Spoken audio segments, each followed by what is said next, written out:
Hello everyone, আজকে আমরা পদার্থবিজ্ঞানের যে তৃতীয় অধ্যায়টি রয়েছে অর্থাৎ বল বা ফোর্স সেটা নিয়ে আলোচনা করব। তো শুরুতেই আমরা নিউটনের প্রথম সূত্র নিয়ে আলোচনা করব। প্রথম সূত্রে কি বলছে? বল প্রয়োগ না করলে স্থির বস্তু স্থির থাকবে। অর্থাৎ ধরো এখানে একটা বস্তু, সেই বস্তুটাকে যদি আমরা যে কোনো দিকে বল প্রয়োগ না করি তাহলে সেই বস্তুটা কি করবে? এখানেই স্থির থাকবে আজীবন, সেটাই বলা হয়েছে। এবং সমবেগে চলতে থাকা বস্তু সমবেগে চলতে থাকবে। এবং ধরো এখানে একটা বস্তু এদিকে গতিশীল এবং কিভাবে গতিশীল? সমবেগে গতিশীল। আর এই গতিশীল থাকার কারণে বস্তুটা আজীবন সমবেগে সামনের দিকে যেতে থাকবে, সেটাই বোঝানো হয়েছে। আর সমবেগ হচ্ছে কি? একটা ভেক্টর রাশি। যেহেতু ভেক্টর রাশি, তাহলে সে ভেক্টর রাশির উদাহরণ কি? ভেক্টর রাশির কি থাকবে? একটা দিক থাকবে। এটা আমরা দ্বিতীয় অধ্যায় পড়ছিলাম, ঠিক আছে? ভেক্টর রাশির একটা দিক থাকে নির্দিষ্ট। তো বুঝতেই পারছো, বেগ যেহেতু ভেক্টর, তাই সমবেগে চলতে হলে দিক পরিবর্তন করতে পারবে না, সরলরেখায় সমদ্রুতিতে যেতে থাকবে। এই জিনিসটা কখন হবে? যে নিউটন বল প্রয়োগ না করলে স্থির বস্তু স্থির থাকবে এবং সমবেগে চলতে থাকা বস্তু সমবেগে চলতে থাকবে, এটা কখন হবে? যখন কিনা কোনো বাধা থাকবে না। কিসের বাধা? ধরো যখন একটা গাড়ি চলে, বা তুমি একটা ফুটবলকে যদি স্থির অবস্থায় একটা লাথি মারার ফলে কি হবে? ফুটবলটা সামনের দিকে এগিয়ে যাওয়ার পরে কি হবে? একটা সময় গিয়ে ফুটবলটা নিচে পড়ে যাবে, ঠিক আছে? ফ্লোরে পড়ে যাবে। তার মানে তো এটা নিউটনের কথা মানতেছে না। কারণ নিউটন কি বলছে? কোনো বস্তু যদি গতিশীল হয়, সমবেগে গতিশীল হয়, তাহলে আজীবন সেটা গতিশীল থাকবে। কিন্তু এখানে একটা কথা আছে, এখানে কিন্তু বাতাস আছে না। আমরা কিন্তু এখানে একটা বাতাসের বাধা পাবো। যদি নর্মালি চিন্তা করি, আমরা যদি বাতাসের বাধাটাকে উপেক্ষা করি, তাহলে কি বলটা কি আজীবন গতিশীল হবে, ঠিক আছে? বলটা আজীবন সামনের দিকে গতিশীল হবে। এবং এখানে দেখো বলটাকে কি নেট দিয়ে আটকাই দেওয়া হয়েছে। তার মানে বাতাসের বাধাও আছে, প্লাস বলটাকে নেট দিয়ে আটকাই দেওয়া হয়েছে। তার মানে কি বলটা স্থির। তার মানে এটাই বোঝানো হয়েছে বল প্রয়োগ করে, এই যে বল প্রয়োগ করে ফুটবলটাকে কি বাধা দেওয়া হয়েছে। তো এখন আমরা জড়তা নিয়ে আলোচনা করব। জড়তা, দেখো জড়তার একটা সংজ্ঞা দেওয়া আছে, যেমন বল প্রয়োগ না করা পর্যন্ত স্থির বস্তু যে স্থির থাকতে চায়, কিংবা গতিশীল বস্তু যে গতিশীল থাকতে চায়, বস্তুর এই বৈশিষ্ট্যই হচ্ছে জড়তা। অর্থাৎ জড়তা হচ্ছে কয় ধরনের? জড়তা হচ্ছে দুই ধরনের। একটা হচ্ছে কি স্থির জড়তা, হচ্ছে স্থির জড়তা, এবং দুই নম্বরটা হচ্ছে গতি জড়তা।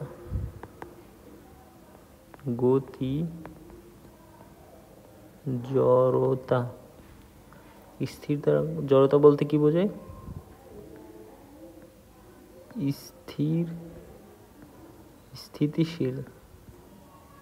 স্থিতিশীল থাকার যে প্রবণতা,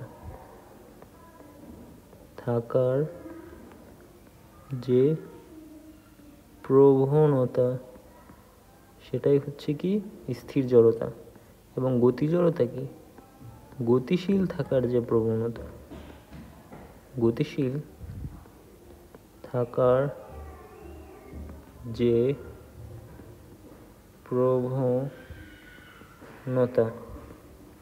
দেখো এখানে একটা উদাহরণ দেওয়া আছে।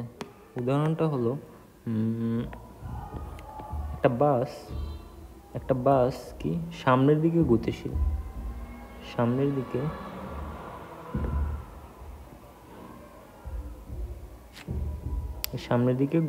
ঠিক আছে?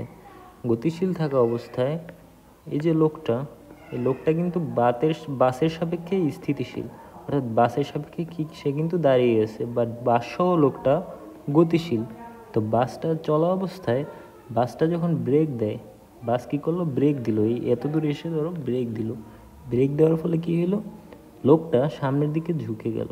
এই যে ঝুঁকে গেল, এটা করছে কি জন্য? এটা করছে কি স্থির জড়তার কারণে। কারণ কি? লোকটা ছিল স্থির বাসের সাপেক্ষে, বাট বাসটা ছিল কি গতিশীল। বাস সহ লোকটাও ছিল গতিশীল। তার মানে বাসটা যখন হঠাৎ ব্রেক দেওয়ার ফলে কি করছে? লোকটা লোকটা তো ছিল বাসের সাপেক্ষে গতিশীল, তো হঠাৎ করে লোকটা ছিল স্থির, বাসটা ছিল গতিশীল। তো বাসটা যখন ব্রেক দেয়, ব্রেক দেওয়ার ফলে কি করছে, লোকটা সামনের দিকে ঝুঁকে গেছে। এই ঝুঁকে যাওয়ার যে প্রবণতা, সেই প্রবণতাই হচ্ছে কি স্থির জড়তার উদাহরণ। ঠিক আছে? তো এখন যদি আমরা বলের একটা সংজ্ঞা দেওয়া হচ্ছে, সেটা হচ্ছে যার প্রয়োগের কারণে স্থির বস্তু চলতে শুরু করে আর গতিশীল বস্তুর বেগের পরিবর্তন হয়, সেটাই হচ্ছে বল। এখানে একটা বস্তু আছে, এখানে একটা বস্তু, বস্তুটা কি স্থির। ঠিক আছে? বস্তুটা হচ্ছে কি স্থির, বস্তুটা স্থির, এবং একটা সময় যাওয়ার পরে বস্তুটাকে যদি আমরা বল প্রয়োগ করি, বস্তুটাকে যদি বল প্রয়োগ করি যে কোনো দিকে, ধরো এদিকে বস্তুটাকে বল প্রয়োগ করা হয়েছে। বল প্রয়োগ করার ফলে বস্তুটা সামনের দিকে কি গতিশীল হয়েছে। তার মানে বস্তুটা এখন কি গতিশীল।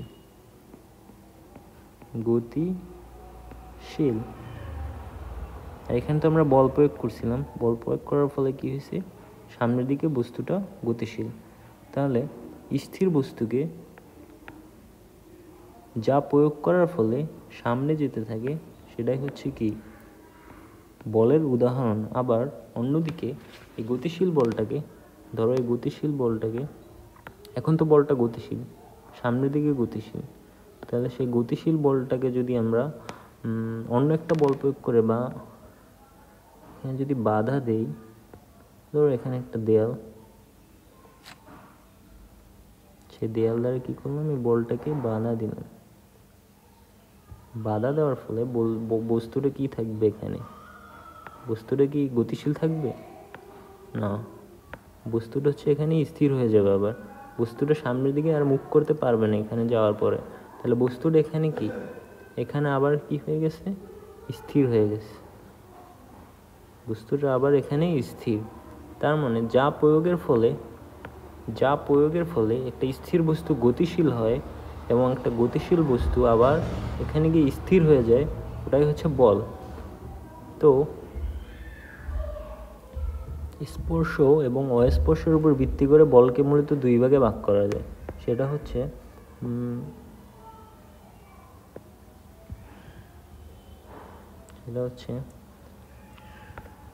যেটা রিমুভ করি, হচ্ছে স্পর্শ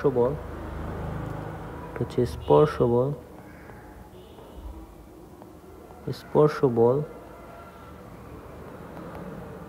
এবং অন্যটি হচ্ছে অস্পর্শ বল।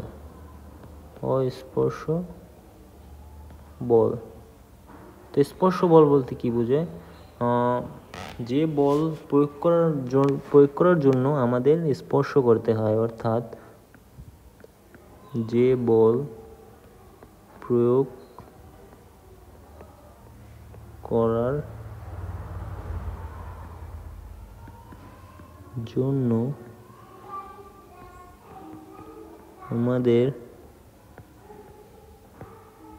স্পর্শ করতে হয়,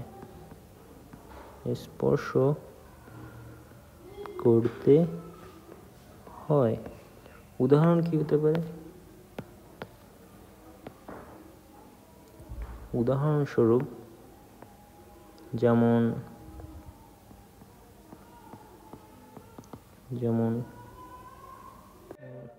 ক্রেন দিয়ে ভারী জিনিস তোলা, ক্রেন দিয়ে ভারী জিনিস তোলা বা কাউকে ধাক্কা দেওয়া, এগুলো হচ্ছে কি স্পর্শ বল। অর্থাৎ যে বল আমরা স্পর্শের মাধ্যমে প্রয়োগ করতে পারি, সেগুলো হচ্ছে স্পর্শ বলের উদাহরণ। তার মানে অস্পর্শ বল বলতে কি বোঝায়, অস্পর্শ বল হলো যে বল প্রয়োগ করার জন্য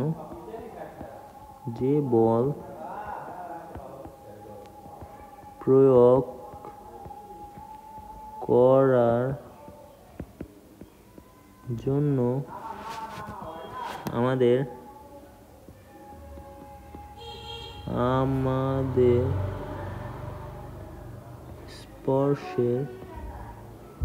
স্পর্শের প্রয়োজন নেই, প্রয়োজন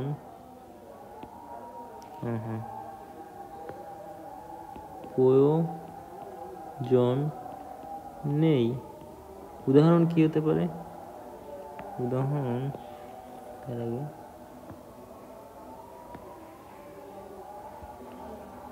উদাহরণস্বরূপ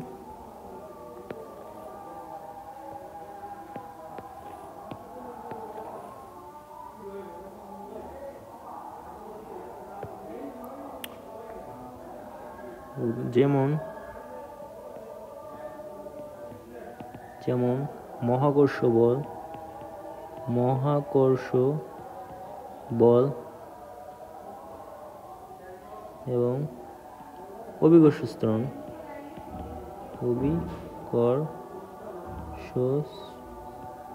ত্বরণ, এগুলো কি অস্পর্শ বল, এগুলো আমরা দেখি না, প্লাস ধরতেও পারি না, এগুলো হচ্ছে স্পর্শ বলের উদাহরণ। ঠিক আছে,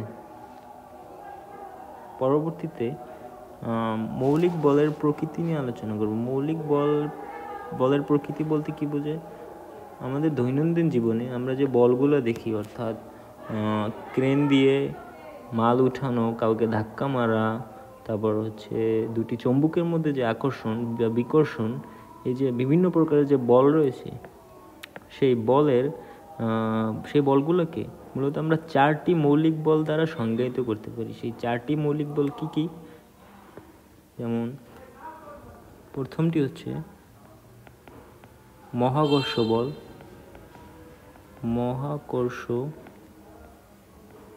বল, দ্বিতীয়টি হচ্ছে তড়িৎ চৌম্বকীয় বল, তড়িৎ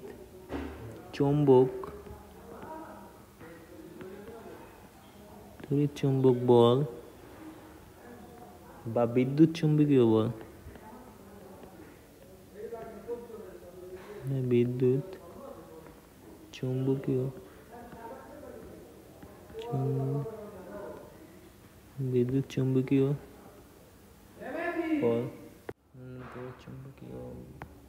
বল। 3 নম্বরটা হলো দুর্বল নিউক্লিয় বল, বল।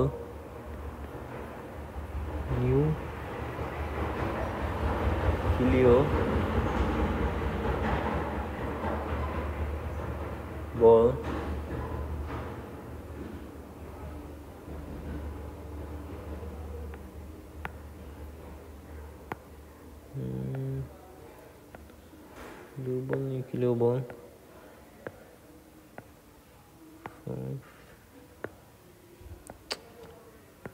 4 নম্বরটা হলো সবল নিউক্লিয় বল, সবল নিউক্লিয়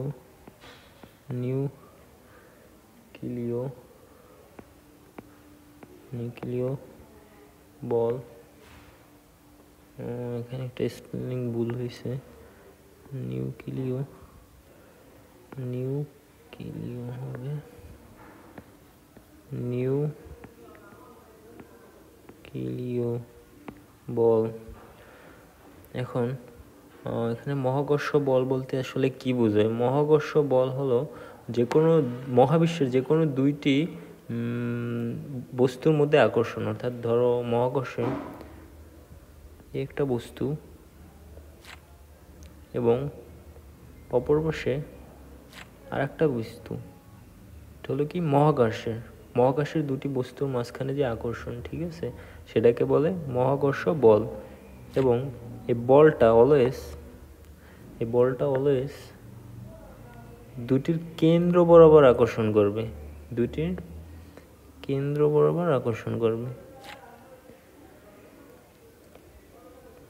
তাহলে এই মহাকর্ষ বলের কারণেই কিন্তু পৃথিবী সূর্যের চারদিকে ঘোরে। ঠিক আছে, মহাকর্ষ বল হলো মহাবিশ্বের যে কোনো 2টি বস্তুর মধ্যে যে আকর্ষণ, এবং এই আকর্ষণটা হয় কিভাবে? অলওয়েজ কেন্দ্রমুখী বরাবর। ঠিক আছে, কেন্দ্রমুখী বরাবর আকর্ষণ হবে। ঠিক যেমন পৃথিবী সূর্যকে কেন্দ্র করে ঘোরে, এর একটা মহাকর্ষ বলের উদাহরণ হতে পারে। এবং গ্যালাক্সির ভিতরে যে নক্ষত্রগুলো ঘুরপাক খায় এগুলো কি এক একটা মহাকর্ষ বলের উদাহরণ হতে পারে। তাহলে আমরা এই বস্তুটার ভর যদি ধরি m1, তাহলে এই বস্তুটার ভর কি হবে m2। এরা কি করতেছে, একে অপরকে নিজের দিকে আকর্ষণ করতেছে, ঠিক আছে। অপরদিকে তড়িৎ চৌম্বকীয় বল বা বিদ্যুৎ চৌম্বকীয় বল বলতে আসলে কি বোঝায়? যখন একটা ধনাত্মক আধান অন্য একটি ঋণাত্মক আধানকে আকর্ষণ করে সেটাও হলো তড়িৎ চৌম্বকীয় বলের উদাহরণ। অন্যথায় যদি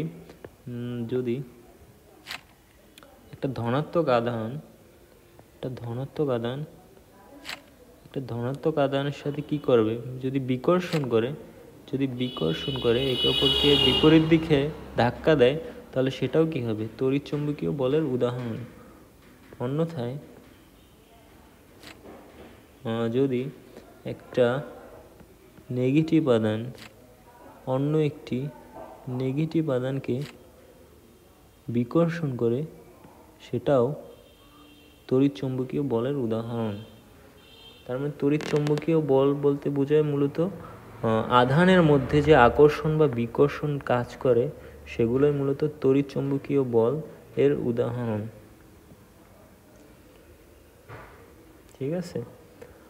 দুর্বল নিউক্লিয় বল বলতে আসলে কি বোঝায়? দুর্বল নিউক্লিয় বল, ধরো একটা পরমাণু আছে, যে পরমাণুর মধ্যে একটা পরমাণুর মাঝখানে কি থাকে, নিউট্রন আর প্রোটন থাকে। এই নিউট্রন আর প্রোটনের মধ্যে যে আকর্ষণ বা বিকর্ষণ সেটাই হচ্ছে কি দুর্বল নিউক্লিয় বলের উদাহরণ, ঠিক আছে, দুর্বল নিউক্লিয় বলের উদাহরণ। এবং দুর্বল নিউক্লিয় বল তড়িৎ চুম্বক বল বা বিদ্যুৎ চৌম্বকীয় বল থেকে দুর্বল হলেও মহাকর্ষ বল থেকে কিন্তু এই দুর্বল নিউক্লিয় বলটা অনেক স্ট্রং, ঠিক আছে। তড়িৎ চৌম্বকীয়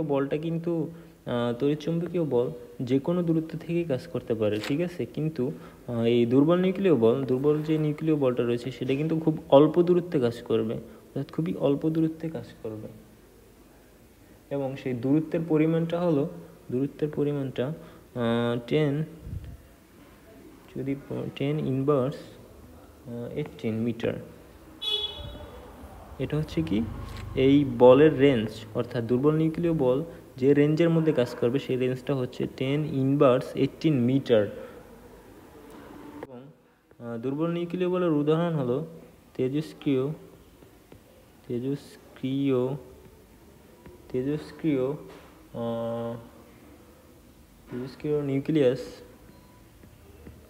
নিউক্লিয়াস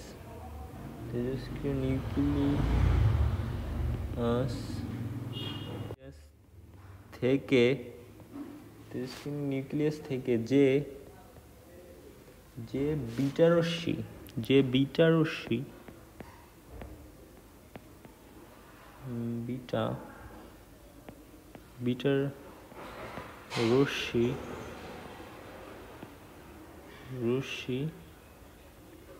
বা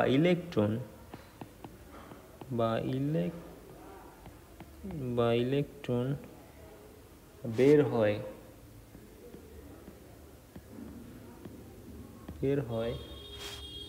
সেটার কারণ এই দুর্বল নিউক্লিয়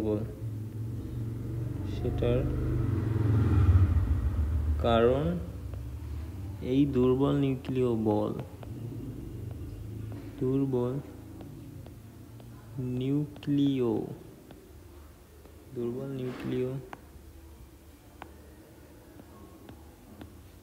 নিউক্লিয় বল ঠিক আছে।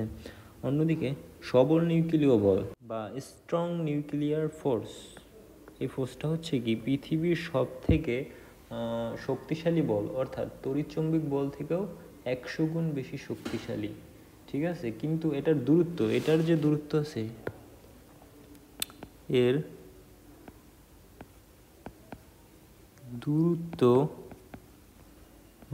দূরত্ব বা রেঞ্জ খুবই কম, খুবই কম, যেহেতু এটা শক্তিশালী কিন্তু এর দূরত্ব অর্থাৎ ধরো সবল নিউক্লিয় বল প্রচুর শক্তিশালী কিন্তু এটা এতটুকু দূরত্বে কাজ করবে, অন্যদিকে তড়িৎচুম্বকীয় বল এর থেকে দুর্বল হলেও কিন্তু এটা বেশি দূরত্বে কাজ করবে, ঠিক আছে। রেঞ্জ হবে কি বেশি, কিন্তু এটার রেঞ্জ কি হবে খুবই অল্প হবে। সেই রেঞ্জটা কত? সেই রেঞ্জটা হলো 10 ইনভার্স 15 মিটার। এটা হলো কি এটার রেঞ্জ, এত মিটার দূরে তো সবল নিউক্লিয় বল আর কাজ করবে না। পরমাণুর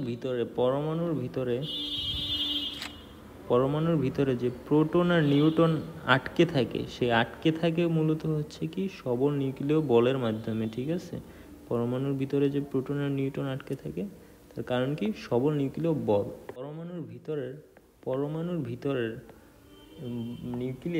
নিউক্লিয়াস এবং প্রোটনকে ভেঙে এখান থেকে কি করা যায়, প্রচুর পরিমাণে শক্তি উৎপন্ন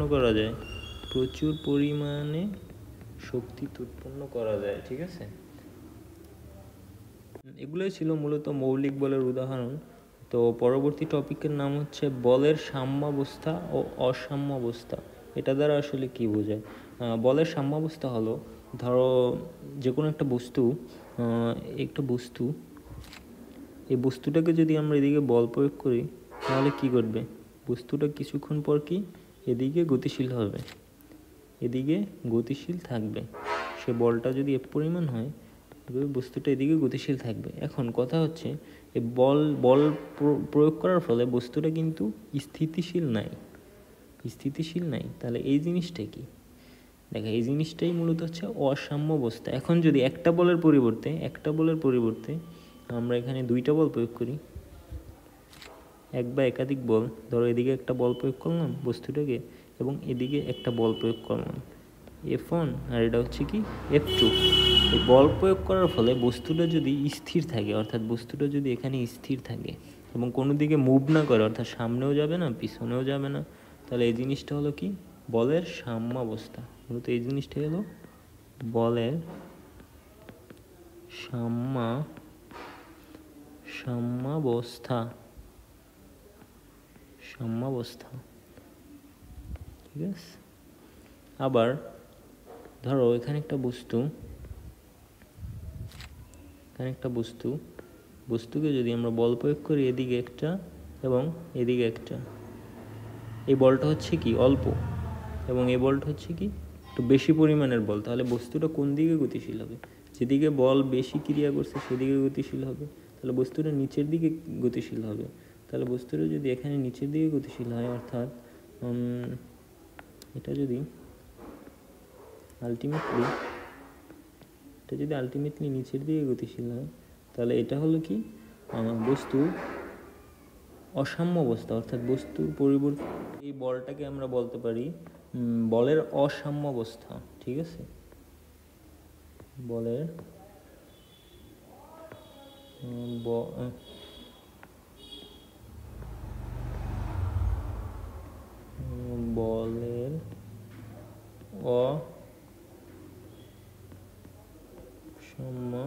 অসাম্যাবস্থা, ঠিক আছে। এখানে কিছু উদাহরণ দেওয়া আছে, যেমন একটা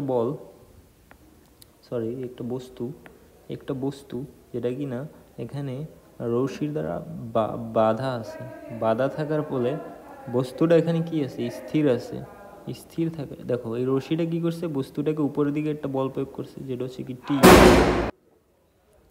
এবং এখানে ডাব্লুটা কি, ডাব্লুটা হচ্ছে নিচের দিকে কাজ করবে। এখানে ডাব্লু বলতে কি বোঝানো হয়েছে? ডাব্লু বলতে বস্তুটার ওজন অর্থাৎ ওজনের সূত্র কি W=mg, অর্থাৎ গ্র্যাভিটি বা অভিকর্ষ ত্বরণ নিচের দিকে কাজ করবে কি অভিকর্ষ ত্বরণ বা গ্র্যাভিটি, আর উপর দিকে কাজ করবে কি এই যে রশির সাথে যে বাধা হয়েছে বস্তুটাকে, এই রশির টানটাকে হচ্ছে আমরা টি দ্বারা প্রকাশ করছি। তাহলে আলটিমেটলি কি বস্তুটা এখানে স্থির থাকবে, রশি দ্বারা গেলে বস্তুটা স্থির। এটা একটা কি হতে পারে? এটা হতে পারে সাম্যাবস্থার উদাহরণ, ঠিক আছে।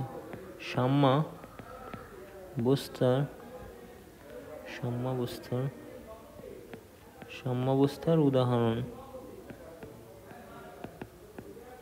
এটাই খেয়াল করো, এটাই কি হয়েছে, এখানে একটা বল হচ্ছে কি ডাব্লুটা নিচের দিকে কাজ করতেছে, আর রশি দিয়ে বাঁধার ফলে টিটা উপরের দিকে কাজ করতেছে।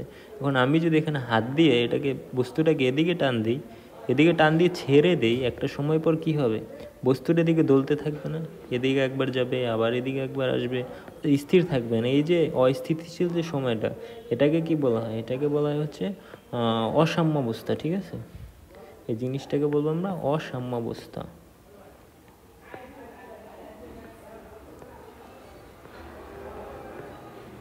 অসাম্যাবস্থার উদাহরণ, অসাম্যাবস্থার উদাহরণ। অন্যদিকে ধরো তিনটা বল, এই একটা বল, এই একটা বল এবং এই একটা বল, এই তিনটা বল মিলে এই বইটাকে কি করছে, স্থিতিশীল করে রাখছে। স্থিতিশীল করে রাখার ফলে বস্তুটা কিন্তু এখানে স্থির থাকবে। তার কারণ কি, এখানে কিন্তু ডাব্লু কাজ করতেছে, এখানে একটা বল আমরা ধরলাম কি T1, এটাকে ধরলাম আমরা কি T2। তাহলে এই তিনটে বল মিলে যদি এই বইটাকে স্থির রাখে, তাহলে এই বলটাও কি হবে, এই বলটাও হবে